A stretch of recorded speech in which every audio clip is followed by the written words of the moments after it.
أعوذ بالله من الشيطان الرجيم بسم الله الرحمن الرحيم سبحان الله وبحمده سبحان الله العظيم وبحمده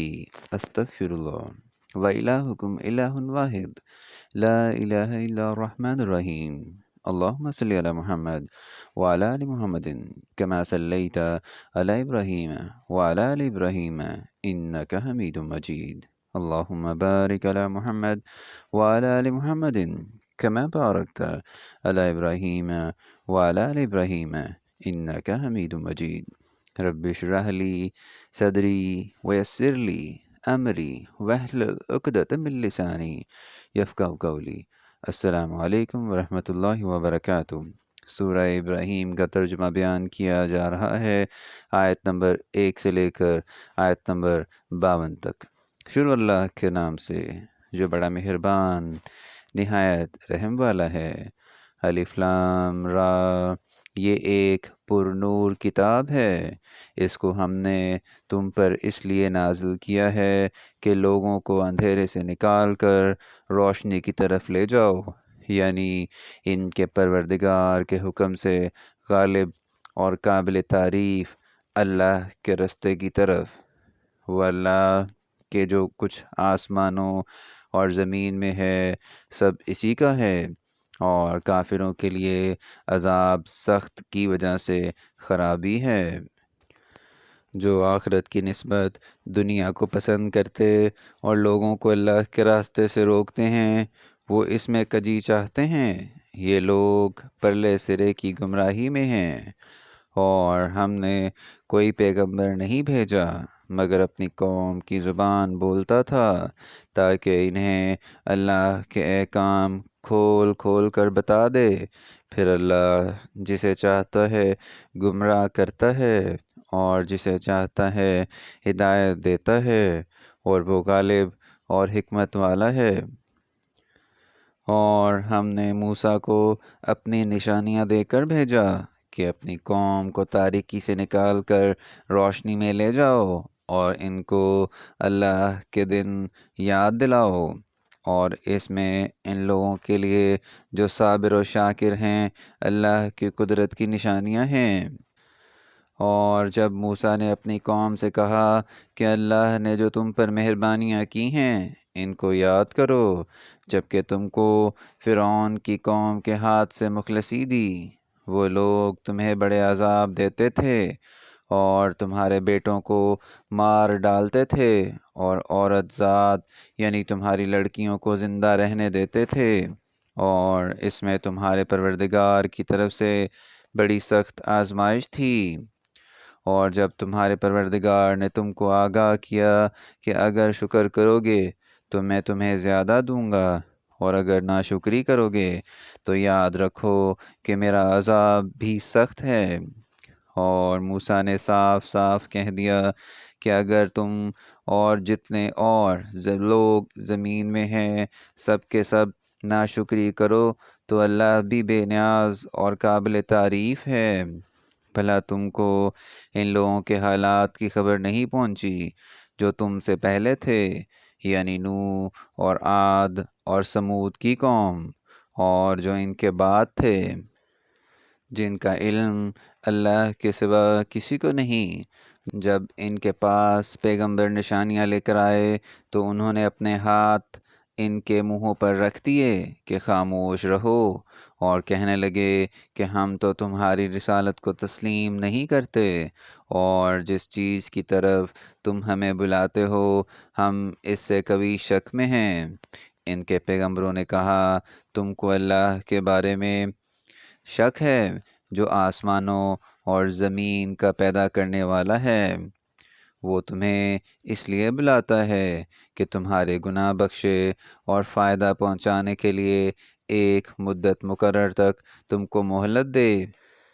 وہ بولے کہ تم تو ہمارے ہی جیسے آدمی ہو، تمہارا یہ منشا ہے کہ جن چیزوں کو ہمارے بڑے پوچھتے رہے ہیں ان کے پوچھنے سے ہم کو بند کر دو، تو اچھا کوئی کھلی دلیل لاؤ یعنی معجزہ دکھاؤ۔ پیغمبروں نے ان سے کہا کہ ہاں ہم تمہارے ہی جیسے آدمی ہیں، لیکن اللہ اپنے بندوں میں سے جس پر چاہتا ہے نبوت کا احسان کرتا ہے، اور ہمارے اختیار کی بات نہیں کہ ہم اللہ کے حکم کے بغیر تم کو تمہاری فرمائش کے مطابق معجزہ دکھائیں، اور اللہ ہی پر مومنوں کو بھروسہ رکھنا چاہیے۔ اور ہم کیوں کر اللہ پر بھروسہ نہ رکھیں، حالانکہ اس نے ہم کو ہمارے دین کے سیدھے رستے بتائے ہیں، اور جو تکلیفیں تم ہم کو دیتے ہو اس پر صبر کریں گے، اور اہل توکل کو اللہ ہی پر بھروسہ رکھنا چاہیے۔ اور جو کافر تھے انہوں نے اپنے پیغمبروں سے کہا کہ یا تو ہم تم کو اپنے ملک سے باہر نکال دیں گے یا ہمارے مذہب میں داخل ہو جاؤ، تو پروردگار نے ان کی طرف وحی بھیجی کہ ہم ظالموں کو ہلاک کر دیں گے، اور ان کے بعد تم کو اس زمین میں آباد کریں گے۔ یہ اس شخص کے لیے ہے جو قیامت کے روز میرے سامنے کھڑے ہونے سے ڈرے اور میرے عذاب سے خوف کرے۔ اور پیغمبروں نے اللہ سے اپنی فتح چاہی تو ہر سرکش ضدی نامراد رہ گیا۔ اس کے پیچھے دوزخ ہے اور اسے پیپ کا پانی پلایا جائے گا، وہ اس کو گھونٹ گھونٹ پیے گا اور گلے سے نہیں اتار سکے گا، اور ہر طرف سے اسے موت آ رہی ہوگی، مگر وہ مرنے میں نہیں آئے گا، اور اس کے پیچھے سخت عذاب ہوگا۔ جن لوگوں نے اپنے پروردگار سے کفر کیا، ان کے اعمال کی مثال راکھ کی سی ہے کہ آندھی کے دن اس پر زور کی ہوا چلے اور اسے اڑا لے جائے۔ اسی طرح جو کام وہ کرتے رہے ان پر ان کو کچھ دسترس نہ ہوگی، یہی تو پرلے سرے کی گمراہی ہے۔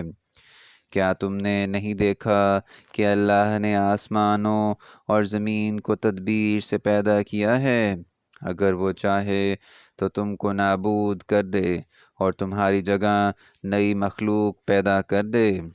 اور یہ اللہ کو کچھ بھی مشکل نہیں۔ اور قیامت کے دن سب لوگ اللہ کے سامنے کھڑے ہوں گے تو ضعیف العقل متبع اپنے رؤسائے متکبرین سے کہیں گے کہ ہم تو تمہارے پیرو تھے، کیا تم اللہ کا کچھ عذاب ہم پر سے دفع کر سکتے ہو؟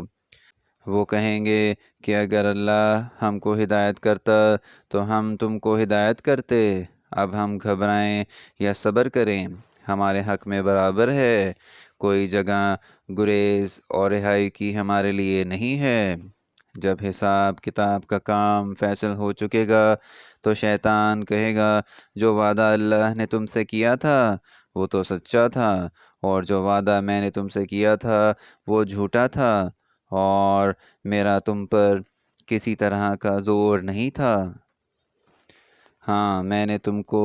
گمراہی اور باطل کی طرف بلایا تو تم نے جلدی سے اور بے دلیل میرا کہنا مان لیا، تو آج مجھے ملامت نہ کرو، اپنے آپ ہی کو ملامت کرو۔ نہ میں تمہاری فریاد رسی کر سکتا ہوں اور نہ تم میری فریاد رسی کر سکتے ہو۔ میں اس بات سے انکار کرتا ہوں کہ تم پہلے مجھے شریک بناتے تھے، بے شک جو ظالم لوگ ہیں ان کے لیے درد دینے والا عذاب ہے،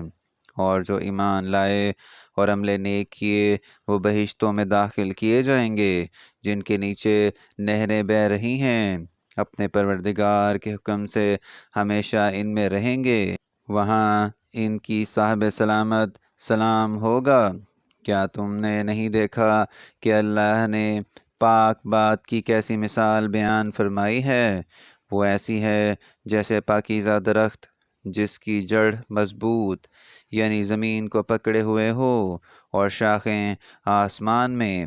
اپنے پروردگار کے حکم سے ہر وقت پھل لاتا اور میوے دیتا ہو، اور اللہ لوگوں کے لیے مثالیں بیان فرماتا ہے تاکہ وہ نصیحت پکڑیں۔ اور ناپاک بات کی مثال ناپاک درخت کی سی ہے، نہ جڑ مستحکم نہ شاخیں بلند، زمین کے اوپر ہی سے اکھیڑ کر پھینک دیا جائے، اس کو ذرا بھی قرار و ثبات نہیں۔ اللہ مومنوں کے دلوں کو صحیح اور پکی بات سے دنیا کی زندگی میں بھی مضبوط رکھتا ہے، اور آخرت میں بھی رکھے گا، اور اللہ بے انصافوں کو گمراہ کر دیتا ہے،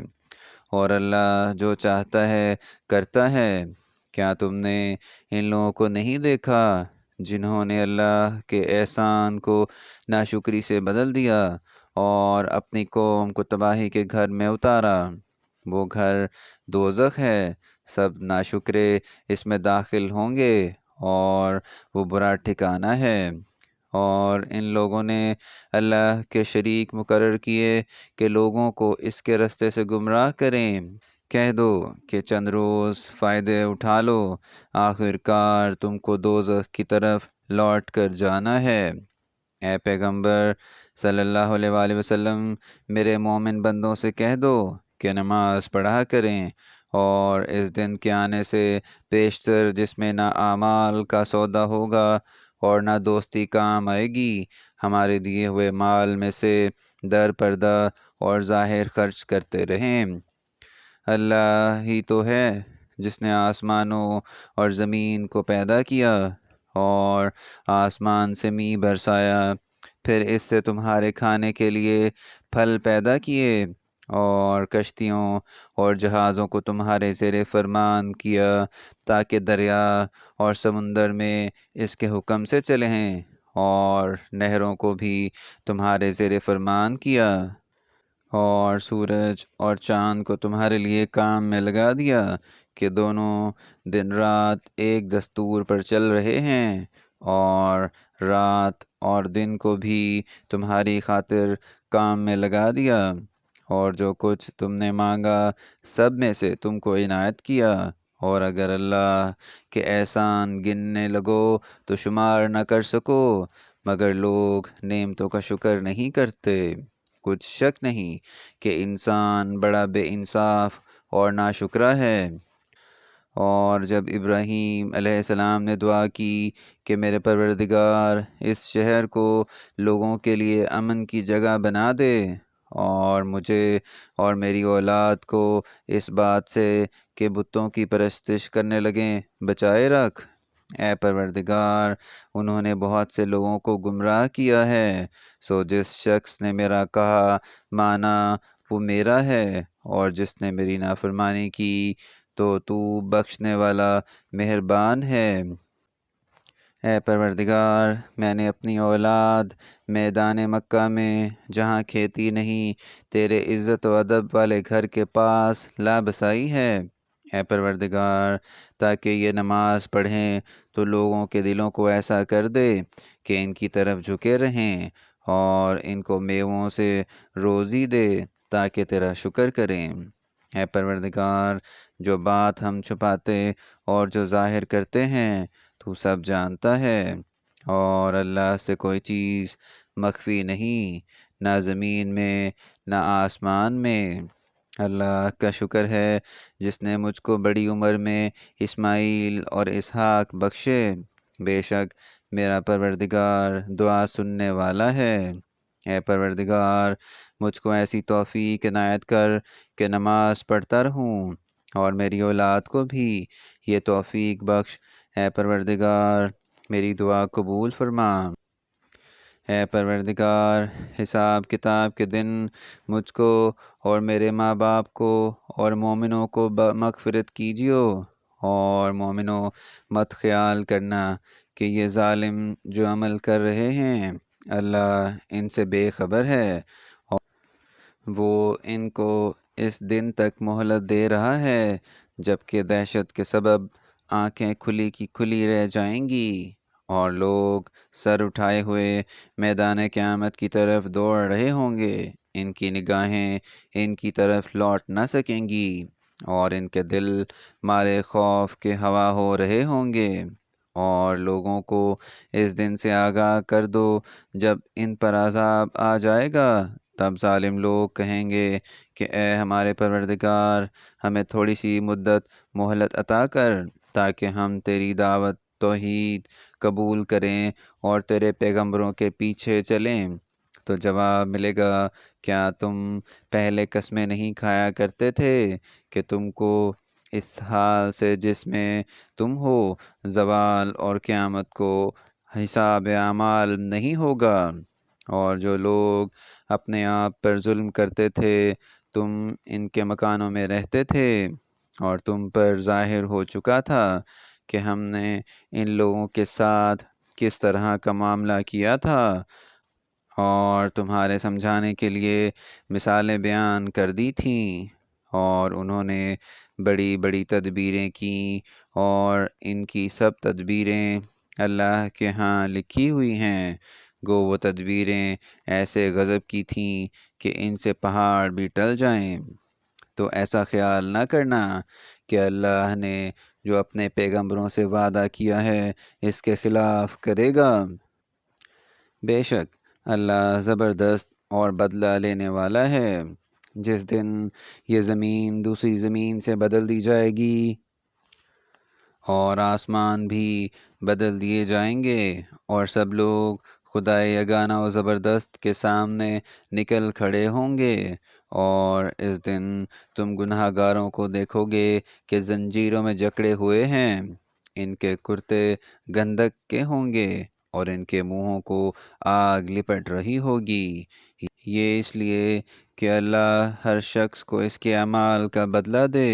بے شک اللہ جلد حساب لینے والا ہے۔ یہ قرآن لوگوں کے نام اللہ کا پیغام ہے، تاکہ ان کو اس سے ڈرایا جائے، اور تاکہ وہ جان لیں کہ وہی اکیلا معبود ہے، اور تاکہ اہل عقل نصیحت پکڑیں۔ یہاں تک سورہ ابراہیم کا ترجمہ آیت نمبر 52 تک بیان کر دیا گیا ہے۔ اگر اس میں کوئی غلطی ہو جائے تو ہم اللہ تعالیٰ سے معافی چاہتے ہیں، اور دعا ہے کہ اللہ تعالیٰ ہماری ہدایت فرمائے۔ آمین یا رب العالمین۔